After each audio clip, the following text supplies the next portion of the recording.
Professor Petrov started by saying this was his first post-COVID conference. This is my second post-COVID conference abroad live. But from the first one, I came back with COVID. And as you know, it's the nature of constitutional lawyers to exaggerate in their reaction to everything. I am now paranoid. I will just take this off because I think you will be able to hear me a bit better. Let me just start off by thanking, first of all, for the floor, but also for the invitation to this beautiful building in this beautiful city. And many congratulations on putting this together and publishing this beautiful book. My idea here is to talk a little bit about the chapter that I wrote for the book on the constitutional development of Slovenia. And the purpose of my presentation is not only to lay down a timeline of Slovenia's constitutional development in the past approximately 100 years, it goes a bit beyond that. My intention is to try and link the developments of approximately the last century with the formation of what we can refer to perhaps as Slovenian constitutional identity. Our starting point is the understanding of constitutional identity as was formulated by Gary Jacobson in his seminal book on constitutional identity. In Jacobson's account, constitution acquires its identity through experience.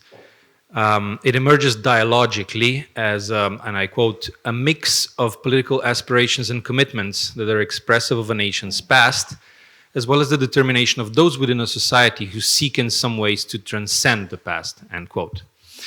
The time frame that was envisaged by the editors, Laurent among them, and it is discussed at the present conference as the object of the study in the individual country chapters makes a lot of sense in the concrete case of Slovenia. It was about 100 years ago that the history of the Austro-Hungarian monarchy ended, and with it, the part of Slovenian history that linked us to it, about 1,000 years, with its, the different ways we were connected to the Austrians. The collapse of the dual monarchy did not yet mean that Slovenians achieved statehood, but we can definitely consider the events following it as stepping stones towards not only the creation of an independent state, but also a different chapter in the history of constitutional development. Before the creation of the independent state at the end of the 20th century, we discussed Slovenian constitutional history as part of broader constitutional history of Yugoslavia that we already had the opportunity to hear a lot on.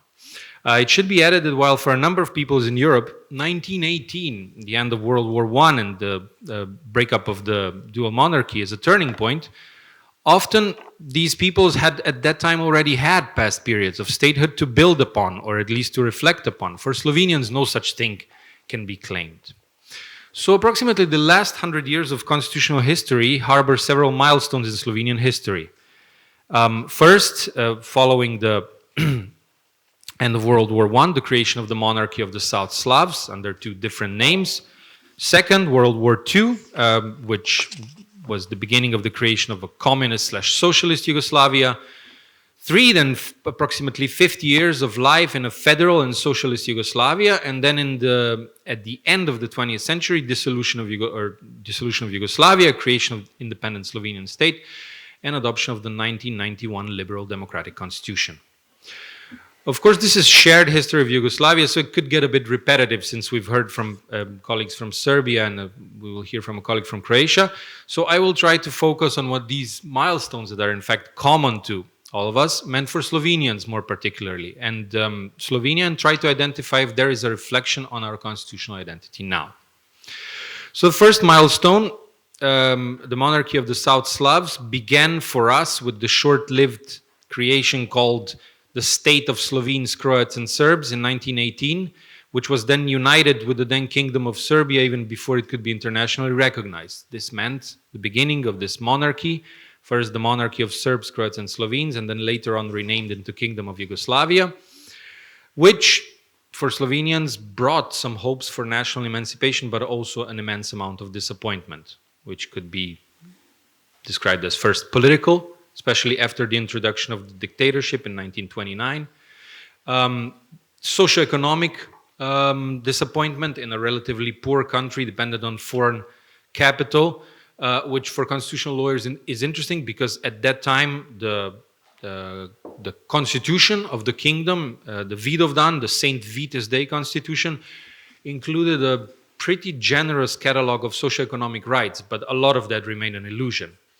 And disappointment in terms of political emancipation and autonomy of the ethnic community. The state was highly centralized.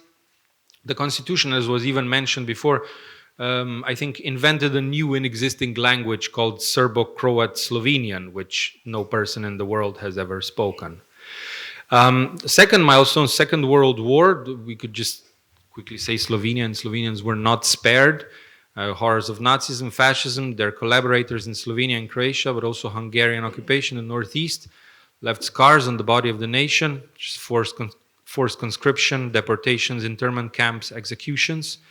And of course, as a reaction to that, which was very important for the further political and constitutional development, in fact, a very strong resistance movement that was, however, completely dominated by the Communist Party, which in the large segment determined the post-war political solutions. But the strong resistance movement was not only on the level of Yugoslavia, but also, for example, in Slovenia, the Slovenian resistance movement, which was again constitutionally relevant because it led towards the creation of a federal country post-World War II. Communist Yugoslavia, obviously, life in post-Second World War communist Yugoslavia was dominated by the rule of the Communist Party. But with the conflict with Stalin already in 1948, caused Yugoslavia to seek an original form of socialism, relatively mild compared to other countries in Eastern Europe, with easier access to consumer and cultural goods than in the countries of the Warsaw Pact. This occasionally obfuscated the fact that by far the level of political freedom was much lower than in the then countries of Northern and Western Europe.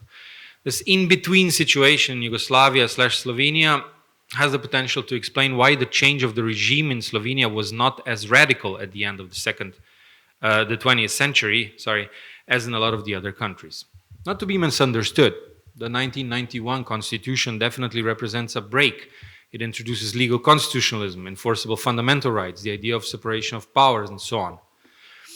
But still, in Slovenia, figureheads of the Communist Party continued their political careers in democracy.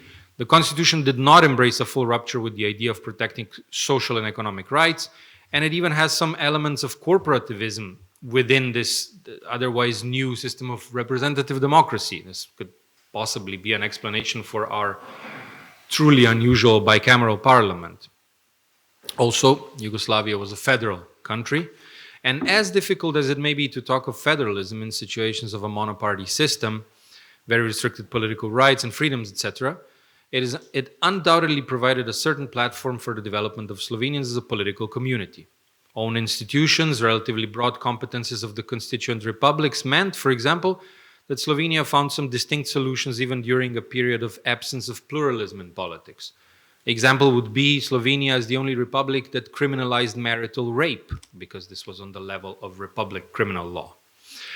The well-developed institutions of the constituent republics of Yugoslavia, which in many ways, especially in the 1974 constitutions, replicated the institutional image of an independent state. There was a collective head of state, there was a tricameral legislative body, an executive council, and a constitutional court in every constituent republic, of course facilitated the process of establishing Slovenian statehood. Now we come to the fourth milestone, the independent and democratic state, which after the declaration of independence in the summer of 1991, then sort of culminates in the adoption of the new liberal constitution in 1991. Now, the basic sort of structural elements of this new constitution, I would say, are first, something that in Slovenian constitutional doctrine we refer to as constitutional democracy. This is, let's say, a particular take on the idea of liberal democracy. Within it, very importantly, the principle and human right to human dignity. In the constitutional text, the role of human dignity in the 1991 Constitution is really not as underlined as, for example, as in the German Basic Law. But on the other hand, we have constitutional court case law that develops it very strongly, reads it into the clause of Article 1 on Slovenia being a democratic republic. Second, separation of powers, which represents a break with the previous leading principle of unity of power. It receives new relevance in light of the fact that the Slovenian constitutional order features a number of independent institutions designed to control the exercise of public power. It's, in addition to the Constitutional Court, Court of Audit, Information Commissioner, Anti-Corruption Commission, and so on. The Human Rights Ombudsperson. Third, constitutional judiciary. While Yugoslavia was a curious creature that introduced constitutional courts in its system already in 1963, despite the confusion what exactly their role was going to be in a system of unity of power, rather than separation of powers, the Constitutional Court was thoroughly redesigned in the 1991 Constitution.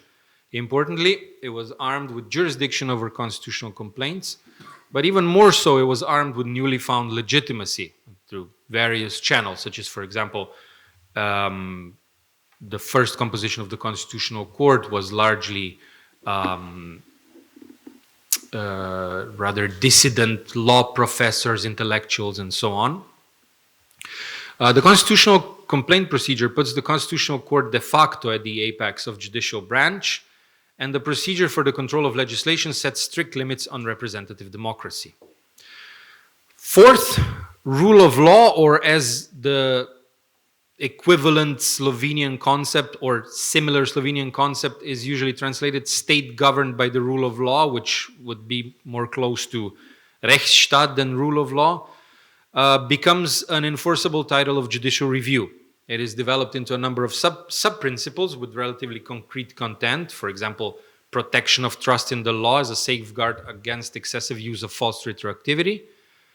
It becomes a staple of constitutional court case law with well-developed jurisprudence. And fifth, welfare/social state, which was much less developed in principle in the case law, but it is a linking point for a number of social and economic rights, also cultural rights, rights such as the right to live in healthy living environment, that are also a part of the catalog of rights in the 1991 Constitution. I think that a number of authors, Slovenian scholars, constitutionalists, would mention the structural principles that I just listed as elements of Slovenian constitutional identity. And I think actually a number of authors from any random European country would probably choose some or all of the elements from the above lists or materially similar concepts to include in accounts of their own country's constitutional identity. Therefore, I want to go a step further and introduce some elements that I would consider as somewhat specific for the Slovenian constitutional system. So I link this back to Gary Jacobson again. His quote, "What is constitutional identity? A mix of political aspirations and commitments expressive of a nation's past and seeking to transcend the past in some way." So what could it be that we could sort of extract from our past that we could say this is perhaps unique, this is perhaps somewhat particular for Slovenian constitutional identity, and is in a way protected at a higher level than what would be expected in comparative systems. My four candidates for this list are, number one, I consider European constitutionalism to be at the heart of Slovenian constitutionalism, to the extent that it is perhaps an element of Slovenian constitutional identity. I'll explain why. It is very importantly and closely linked to this decision for statehood. I mentioned before, Yugoslavia was a curious creature. It was not a member of the Warsaw Pact, despite being a socialist country.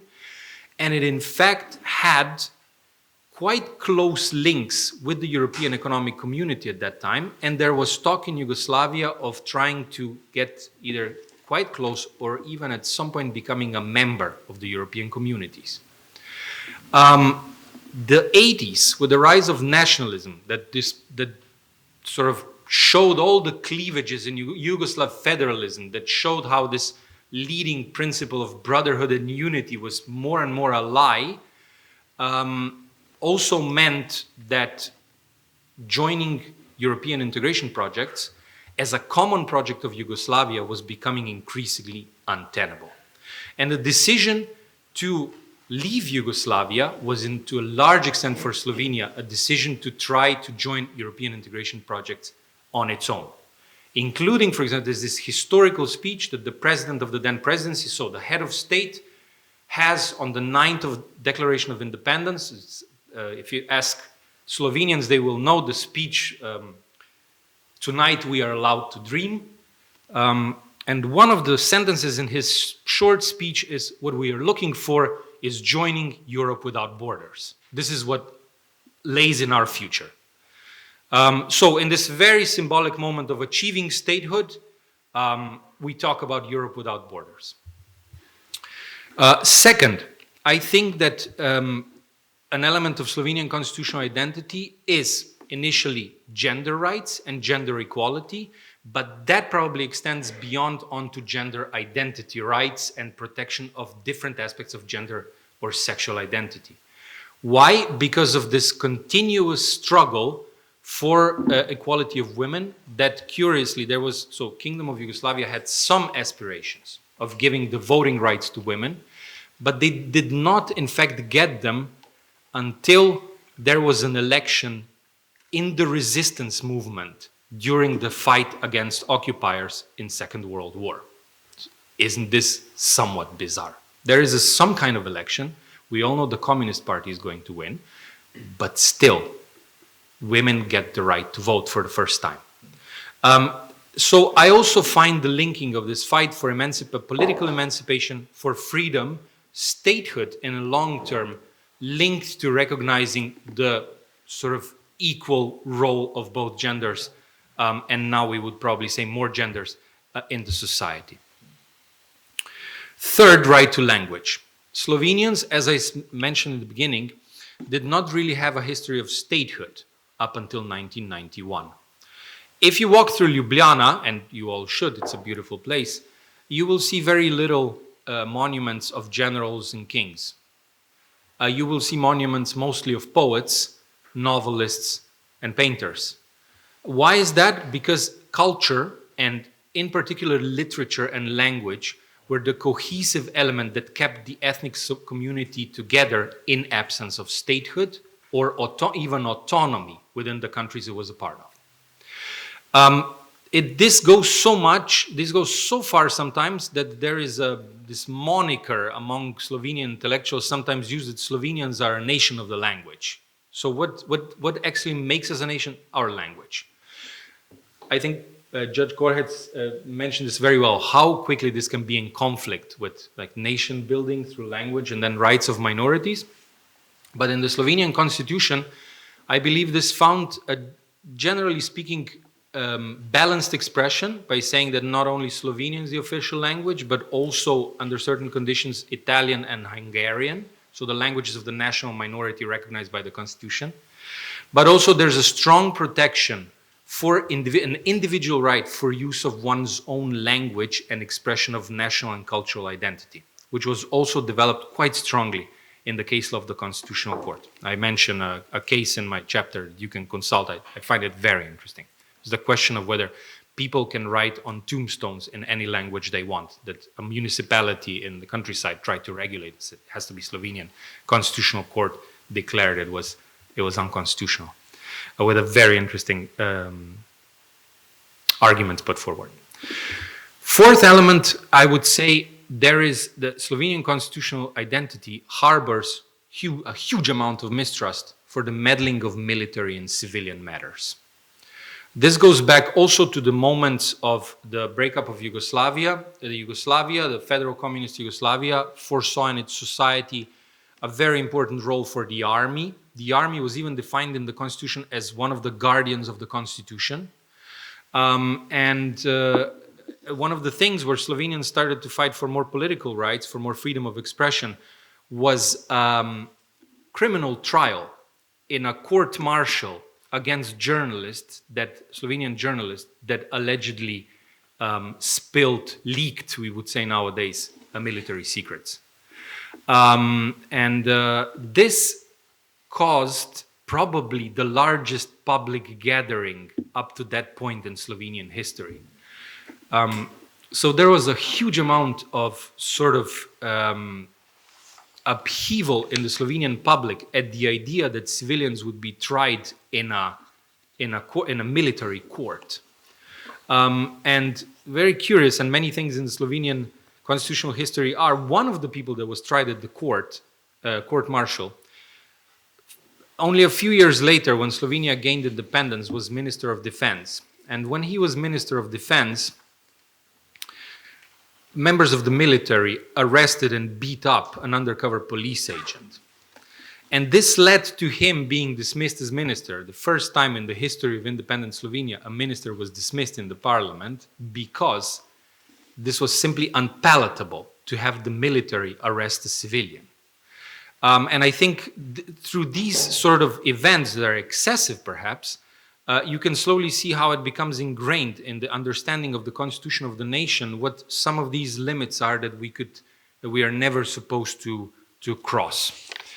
And I will just end on this note. This is my list of candidates, but it remains open. And I think, so we have just celebrated 30 years of our liberal constitution. I think the next 30 years and the next history of next century of constitutional development will bring many more. Thank you very much.